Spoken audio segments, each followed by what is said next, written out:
ที่ว่ามันอันย้อนออกมาซื่อก็ได้บ่จะเป็นชิดอันเบิดดอกชิดตัวใดที่ว่ามันย้อนออกมานี่คือแบบนี้หืมมันสิปรุงอีกบ่ระวังดูบอกแล้วนุ่งเสื้อแดงครับเฮ็ดเด้อสิมุงตูบนี่ได้เบิ่ง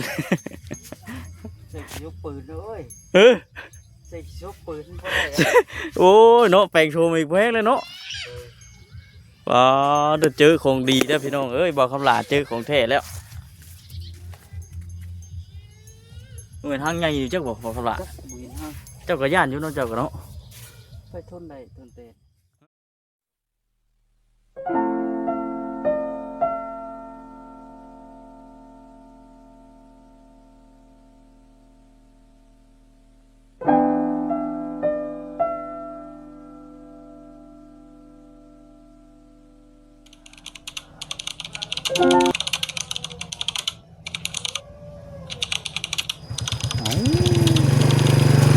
กำลังว่าสิเข้าไปเจาะยืนโอ้สบายดีแต่ไกลเลยเนาะสบายดีเฮ้ยน่ะทางป่า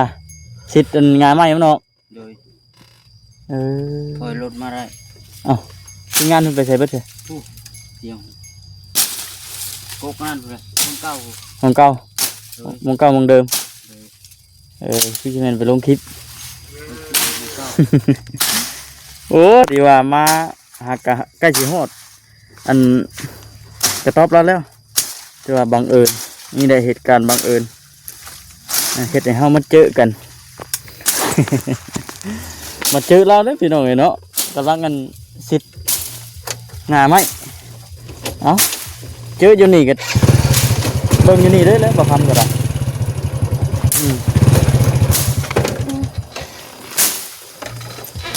ร้องเตือนเลยมืดฝนแห้งมุ้งตูบไปพอแห้งอยู่แล้ว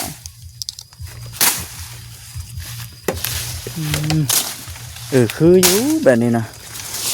รถทีมงานเพิ่นรถใหญ่ผู้ที่มันขี่รถใหญ่มากก็มันก็ฉีดล้มพี่น้องเนาะทางจะโดนนะบ่นทางเลาะมันโอ้เราทางมาแต่ฝุ่นพี่น้องก็เถอะมันก็สิคืออยู่บ้านพี่น้องเนาะกวง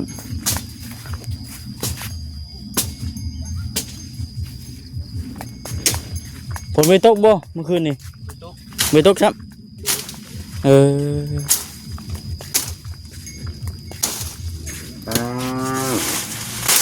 หม่องอันทางแคบเนี่ยมันมีแต่อยู่อันจุดนี้กับมันทางไปพุ่นแล้วบนดินใหม่เจ้าพุ่นแล้วเนาะหม่องทางแคบบอกกระถางบอกกระถางทั้งนั้นกระถางคือกันบ่ยังไม่บอกเถอะกวงคักเป็นยังอยู่ดอกเปิดที่เฮามันแน่เบิ่งอยู่ในรถเปิดว่าคือหอมๆนึงเลยพี่น้องเนาะเจาะจังใดจังนึงใครตะวันบ่แดดเนาะมื้อเนาะบ่ดาพี่น้องเลย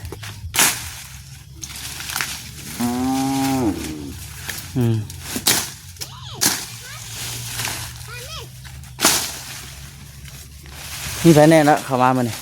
เขาเบาเบี้ยงเบาจอยแล้วก็ตุซิดแล้วก็บาบอสพอเพจพอเพจ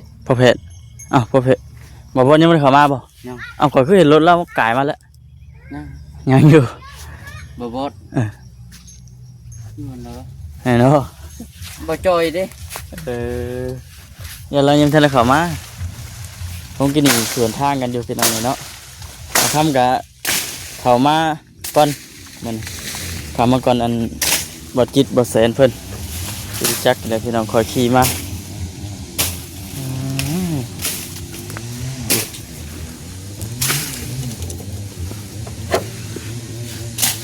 จะสิทางเลาะไปพูดเลยบ่คอยทางเลาะพูดเลยบ่ทางไหนเนี่ยดีขึ้นหูอันบัดอัน ให้เพิ่นว่าสิซื้อดินมื้อนี้เด้อเพิ่นนัดกันแล้วบ่ นัดมื้อนี้แหละ เพิ่นมื้อหาแล้วเมื่อคืนนี่ โดย เพิ่นว่าได้ เลิกขึ้นดีพุ่นล่ะ โอ้มีคนเสีย เลยยืดเสีย มีเงินสร้างแก้วเราเว้าอยู่คือว่าอีหยังล่ะเฮือนพี่น้องอันเฮือนตะดองเรานี่แหละ แม่นบ่ แม่นก็ไม่เท่าบ่ส่ง ไม่เท่าทวดบ่เท่าทวดบ่ส่งบ่ ไม่เท่าอันนั้นเนี่ย ไม่เท่าของพ่อ ก็มีแต่ว่าหาเฮือนเลิกแต่เฮือนดีก่อน ตอนเที่ยง ตอนเที่ยงช่วงเที่ยงช่วงเที่ยงคนมา คอยชิดต้องมีฐานแล้วฮะชิดไปน้ำโอลมกันไปพร้อมไปหน่อยเนาะเมื่อวานนี่เดี๋ยวจักผ้าเหลื่อมผ้าดังมืดฝนในกับบ้านนั้นบัดสุดท้ายแล้วบัดปูมีหอดฝนโอ้ยบอกคำลาเอ้ยเมื่อเขาเทือนกันจักไปทางใดบัดบ่อยู่ผมบ่ไล่เมื่อให้แน่ ไล่บ่ได้ ไล่บ่ได้บ่ค่อยลดทางค่ะเขายังทำบ่แซนเพิ่นก็กำลังตามหลังมาอันชิดบนที่ว่ามันอันย้อนออกมาสิก็ได้มันจะเป็นชิดอันเบิดดอกชิดตัวใดที่ว่ามันย้อนออกมานี่คือแบบนี้ ปุ้ง หืม ปุ้ง มันสิปรุงอีกบ่ระวังดูโอ้โอ้แล้ว นุ่งเสื้อแดงครับเฮ็ดเด้อสิมุงตูบนี่เด้อเบิ่ง ใส่ยกปืนเลยใส่ยกปืนบ่ได้ โอ้ยเนาะแปลงโชว์อีกแพงเลยเนาะว้าเด้อเจอของดีเด้อพี่น้องเอ้ยบอกคำลาเจอของแท้แล้วเหมือนทางใหญ่อยู่จักบอกคำลา จักบุญฮะ เจ้าก็ย่านอยู่เนาะเจ้าก็เนาะ ไปทนได้ทนเตะ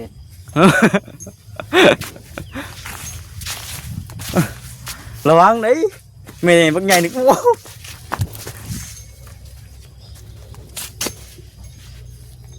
mẹ bắt nhảy đi này nè sắp thấy anh kỳ sốt đồ vũ bờn về đó phải không kỳ khảo nhà chứ đó mùa này nè mùa nó đi xịt tồn bòn thì mà nó tơiมาทางที่ดอกยันห้างมันอยู่แถวนี้แล้วนี่ อยู่กับเราหัวนี่ อยู่แถวละขั้วนี่แหละเบิ่งแม่หลายเติบได้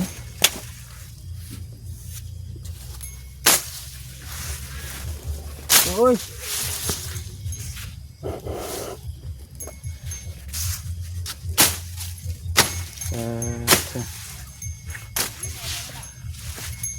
mẹ ăn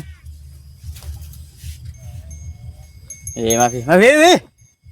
nó chỉ muốn tụp lên đi tẹt thì chạy nó lên đi mượn phồn là chỉ muốn tụp to vậy chẳng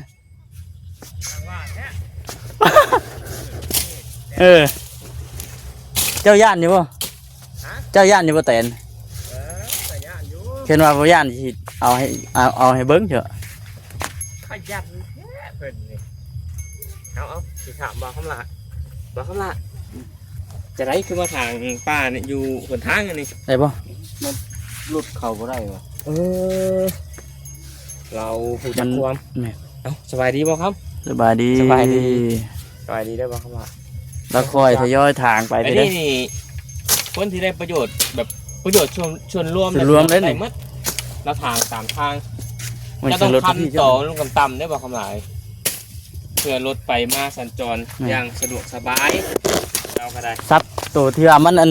เละออกมาตัวทางสินะ แม่น ตัวใดมันอันนั้นก็ ทีมงานแบบรถในบ้านรถละลายผู้หลายๆคน แม่นั่นแหละ ได้เข้ามาสะดวกสบายที่ตรงนี้เนาะมันถกมันเพื่อทางจะแคบนี่พี่น้องรถไงเป็นเข้ามาบ่ได้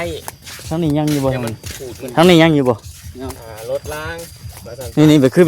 นี่ก็ชิดไปน้ำ คนข้างหลังเนาะ นี่ถือว่าแล้ววะเนาะยังดีเด้เนาะ บ่มีทาง ยังดีเด้อว่ามันเป็นเนาะ นี่ทางเอาตัวนี้ โอ้ยเสียงรถมาพี่ป่ะไม่ดอกเนาะ กันลง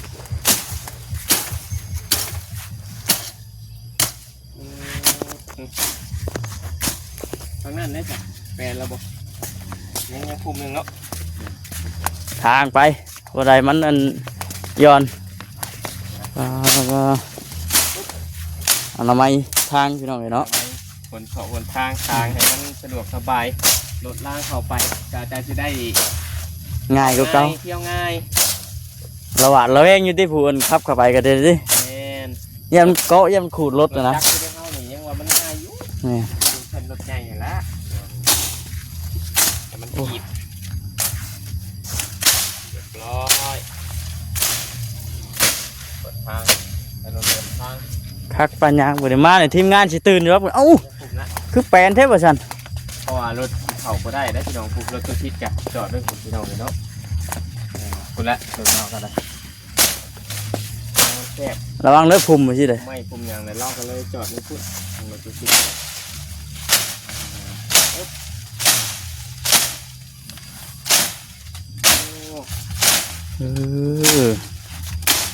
สายบุอยู่แล้วเหรอ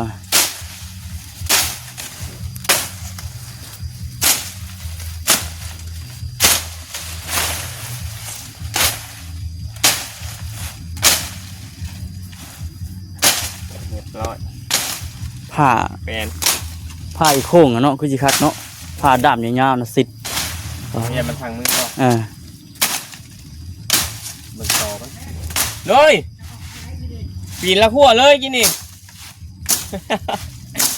ปีนละขั้วออกมา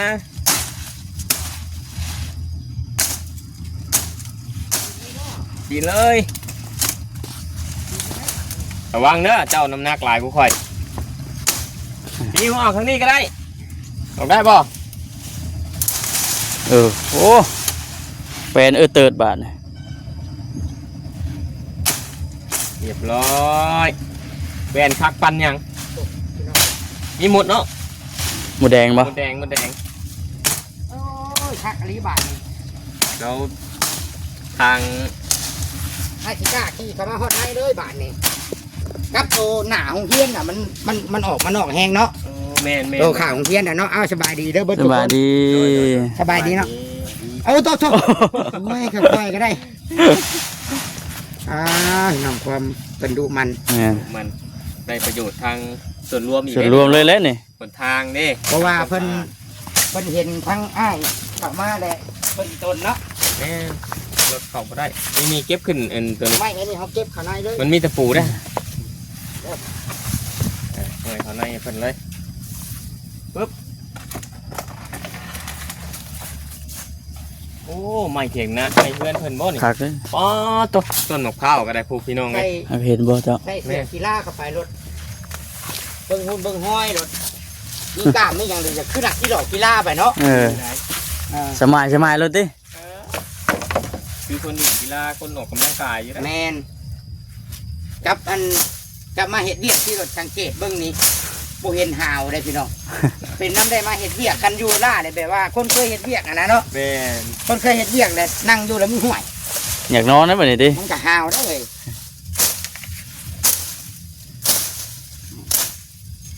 ระวังแตนพลาดใส่คือมันก็ดีอีกเด้ มีแผ ไอ้ นบ่ มีแตนบ่ โอ้มันก็ดีกับโป๊บไปเรามันก็ดี เอาแหละ มีแตกมีต่อมีแตกระวัง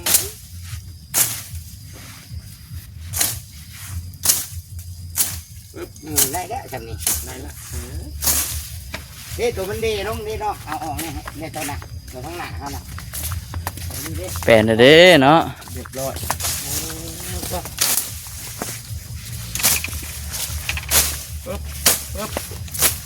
หลักก็ลุยอย่างนี้เนาะ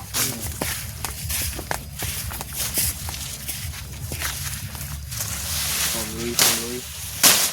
พันแล้วเมื่อนโบสาใจมากพันอีก ให้มันสะใจกูเก่าอีก มันยังหกอยู่เด้ อันนี้ได้ประโยชน์ให้ทางบ้านน้ำท่วมได้นี่แหละเนาะ ส่วนรวมน้ำ ส่วนรวมท่วมดี ทางถนนบนทาง คือ เนาะ ตัวคิดกาเขาจอดอยู่ในพุ่นแล้ว ยังไงช่อยบ้าน พี่น้องรถจอดพี่ได้จอดอยู่พี่ จอดอยู่นอกเนาะ แม่นจอดอยู่นอกกันย่างครับเป็นเนาะ มันแคบพี่น้อง แซ่บอ๋อ มันขูดได้นะปลาตัว นี่น้องคำละพันนี่แหละก็เฮ็ด ใส่เลยบ่ ล่มลงไปทางนี้ได้บ่ ชิดออกก็ได้นี่ ติดเอาบ่ คิดพุดกระเด็นอย่างเงี้ย ได้แล้วจ้ะ ได้อันนี้ผมรู้ ครับเอาเข้าไปก็อยากระแวงเนี่ยได้เนาะมันบ่ฮุบแน่บัดนี้ คำล่าโมโห จับผ้าอีโต้พันกกไม้ไก่บ้านใช่ปะทางกำลังโบแมนอนามัย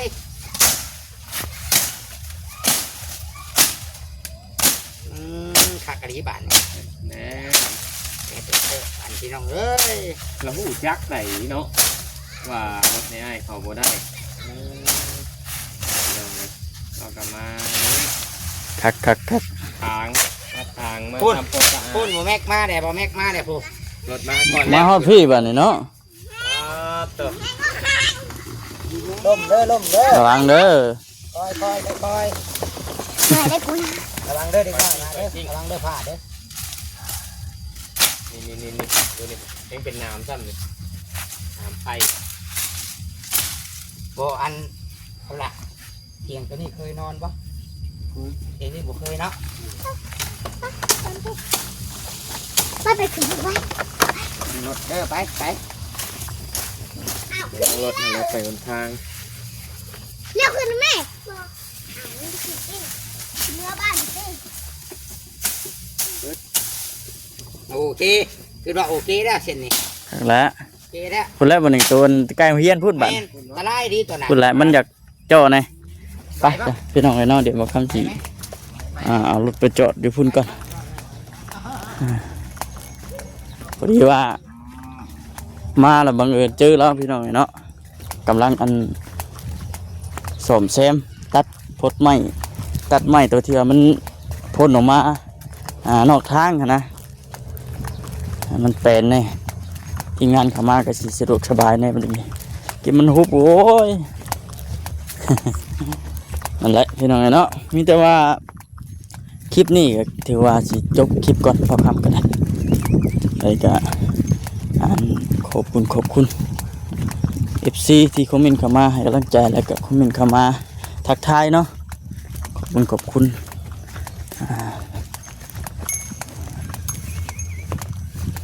ฝนก็ครึ้มๆพี่น้องเอ้ยมื้อนี้นะบ่ถือว่าฝนตกนะจากและช่วงฮอดขวบเก่าอาจจะตกอยู่พี่น้องเอ้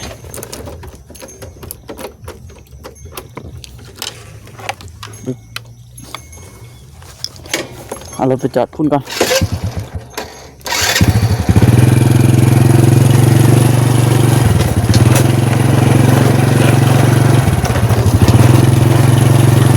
น่าจะอ้างเมื่อวานนี่เนาะ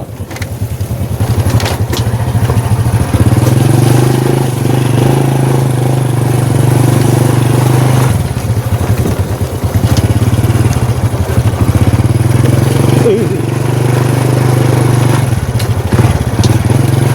อเคพี่น้องคลิปนี้ก็จบกันไปแล้วพุ่นมึงเฮียนพุ่นแล้ว ไปแล้ว บาดีเด้อฮะ ยืมรถเจ้าบ้าน เอาในนั้นบ่ แม่ เอาในนั้นก็เอาซะเอา ไปย่างไปมันไกลเนาะ ไก่บ่ เจ้าสิมาถ่ายภาพเสร็จบ่ บ่แล้วขอยสิมาลบคลิปนี่เลย ลองคลิปน้ำมาจอยผมเด้อ เออ เอา นี่เด้อ น้ เอาบ่ ำของไว้ของตั้งไว้เพื่อนบอกคุณก็ได้ ไปซะไป มาจอยเจ้าจะไปน้ำข่อยบ่ไปพุ่นแล้ว ไปทางป่าบ่ แม่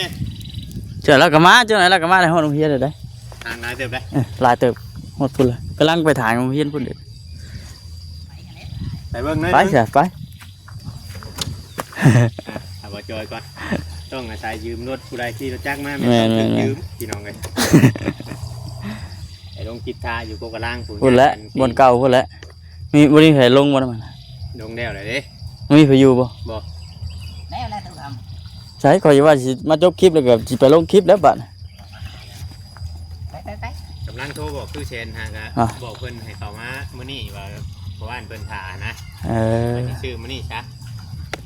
ว่ายามเป็นยามเวียกนี่ แม่นให้คือยินว่าช่วงนั้นนะเพราะว่าช่วงเที่ยงบ่ แ ส่งบ่าย ลุงบาย ๆช่วงมาฮอดเนี่ยแหละทีมงานมาคบกันบ่ง่ายๆซะ ก็ครบหน้าครบตากันเนาะ หน้าคบตากัน มานี่ ผู้สิบ่ได้มาเนี่ยก็มีแต่ว่าเว้าดิเฮาก็ได้แจ้งบอกเพิ่นแล้ว อืม เรายังหาก็ขึ้นมามื้อนี้คำสิฮอดกับมื้ออื่น อืม แบบนี้นะ แม่นนั่นแหละ อ่า ปิดมานี่ ว่าเฮาคุยกันแล้วมันเข้าใจกันแล้วบ่ยากแล้วน้ำมันเจ้าสิเบิดเด้อบ่นี่ แม่นเมื่อวานนี่เขายังไม่เติมเลย อ๋อมัน ได้อยู่ได้อยู่ ได้อยู่บ่ น้ำมันเก่าเมื่อวานนี่ ใครโทรมาจ้ะ ไป้าเชฟพี่น้องคอยไปลงคลิปกันเด้อ วางน่ะไปฮะจับนี่เอากล้องไว้ ไปบัดเจ้ามาเลยเอาอันถือกระเจมาเลยเด้อสตาร์ทเราก็ได้ถือกระเจมาเลยก็ได้ไปพี่น้องเลยเนาะ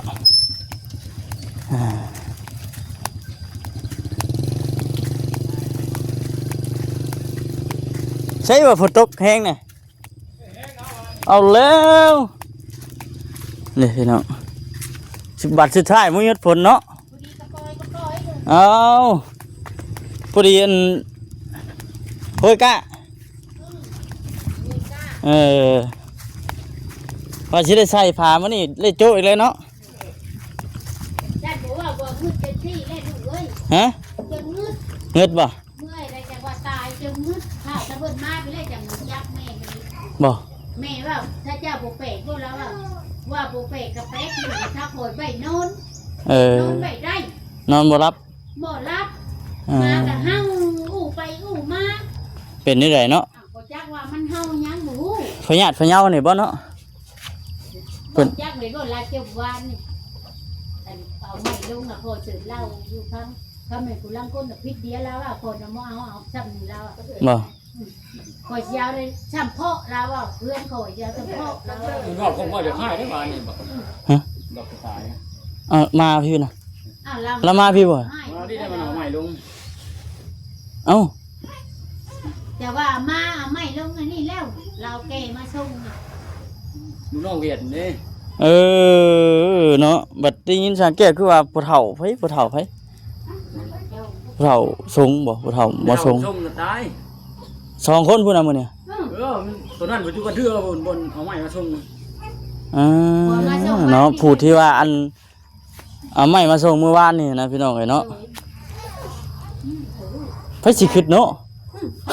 แล้วว่าเพื่อนกับ มันจะให้ตาเป็นเสียกระลาด อันผู้ที่ว่าอันเมื่อวานนี่จักเห็นอยู่เห็นเราจมอยู่เมื่อวานนี่ ตาเราแรก